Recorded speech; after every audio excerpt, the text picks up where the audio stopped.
I mean, you've amassed now so much experience in handball at all levels, youth, senior.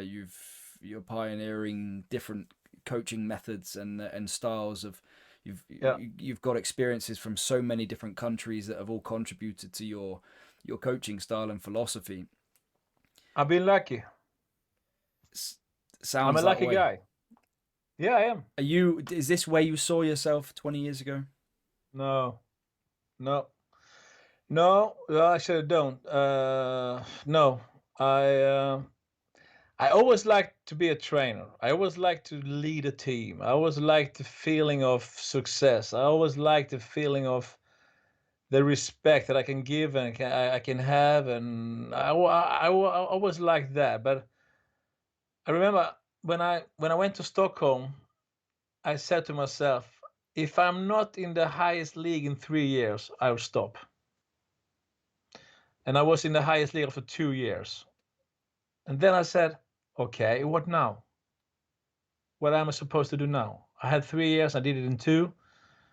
I was lucky. They asked me, and I was lucky again, actually, probably. But anyway, so I didn't have the dream of like doing all this, but when I stopped a year ago, I really felt that I have done it. I have done it all, except for one thing. I haven't had a national team, a senior national team. I haven't had that. So, and now I have it. So, after 3 years, you should ask me again. Can you follow what I mean? Sure. Because so I didn't expect it. I have never been much of a what do you say?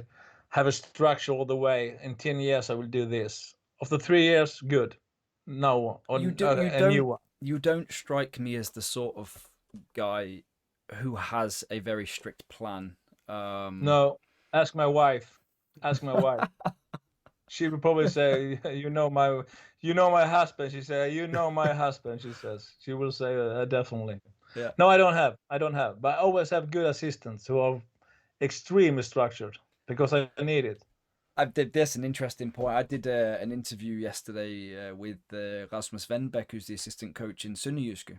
Um, Yeah, yeah, yeah, amazingly talented handball coach, and he's actually now for the last 3 years, maybe 4 years, I can't remember, had some very high profile assistant coach jobs, Chinese national team, yeah, Aarhus yeah, yeah, United in the Danish Elite Series for women, and now Sønderjyske Elite Series for men.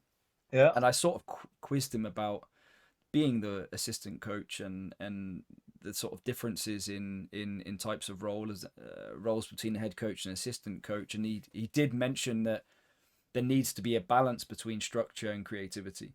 yeah, yeah.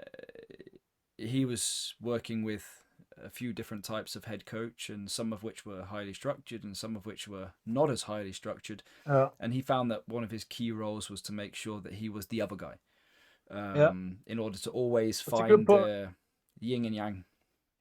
That is definitely why he is so successful. He has the clarity in that one because that is exactly what has happened. What is important for an assistant coach to be. You can't have two bad caps. You have to have one bad cap, and one good cap, or one structured cap, or one unstructured. It's okay, but never two of the same. So I hope Aku is a very structured guy. I'm I hope. sure. I'm sure he Yeah, is. I hope. I hope. But So listen, just before we end this, yeah, what is your current perspective of handball from where it's been to where it might be going? Where do you think we are as a sport right now? And do you see even more potential in handball growing to become a major player in the world? I think handball is a major player already. Actually, I think it is a sport who has their own identity comparing to other sports. We have a gentleman. We have no protection. We smash into each other in 100 kilos, and we stand up and we. I think we have a good identity. I think we are a special sport in that way. And I think we are. But what I've been but I've been saying for the last 5 or 6 years, I think it's getting boring because everybody's doing the same thing.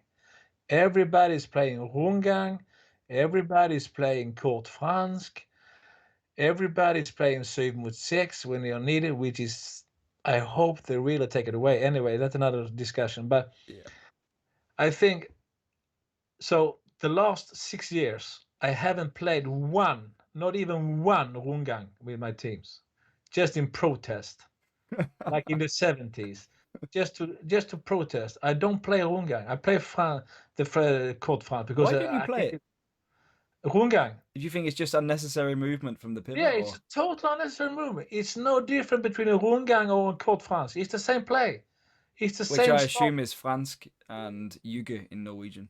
Yeah, Yuge. Yeah, it's even for yeah. It's the same start. You have a screening with the pivot between 2 and 3, and you want to have a situation there, and you want to compromise the other side. I mean, it doesn't matter. So that is so. I think it's getting boring. I've I been had watching the World the last time I heard this type of feedback about Rungang, it was Ulrik Wilbeck, Yeah, and he came and did a workshop at one of our coaching camps, and the yeah, first thing he said was, "Why do we play Rungang?" yeah. Why? That was the first question. I think the next hour was just people discussing the benefit of playing this system. That was the last time I heard it. Sorry for interrupting, but It's no problem. I ask my players when I get to Norway because I was just watching them playing the first training. I just want to see the level and stuff. And they play Rungang, and I just whistled and said, "Why? Why do you play Rungang? We want the movement. What? You know? I mean, what?" So I just said, "No more Rungang. For 3 years we won't play Rungang. For 3 years we won't play Rungang." And I have the same here on Taser, and they're laughing about it because when I took the job back now after Ian stopped, they said, "Okay, guys, no more Rungang." They know they won't play Rungang. They won't. They won't have Rungang because it's like it's a silent protest from my side to show that you can't play a whole game without a Rungang. Hello, everybody, you can do it. It's no problem. I see 10-year-old playing Rungang. I see 11 years playing Rungang. Why? Why? I don't understand it. So I think it's getting boring. The World Championship is Rungang, 7-6. Rungang, 7-6. Also, so I think the Germans they have some good plays as well. But I'm more watching like the Korean, but they're starting to do Rungang as well. I mean, why? So that is the thing. It's like a bad movie. You see a James Bond movie 15 times, the same thing.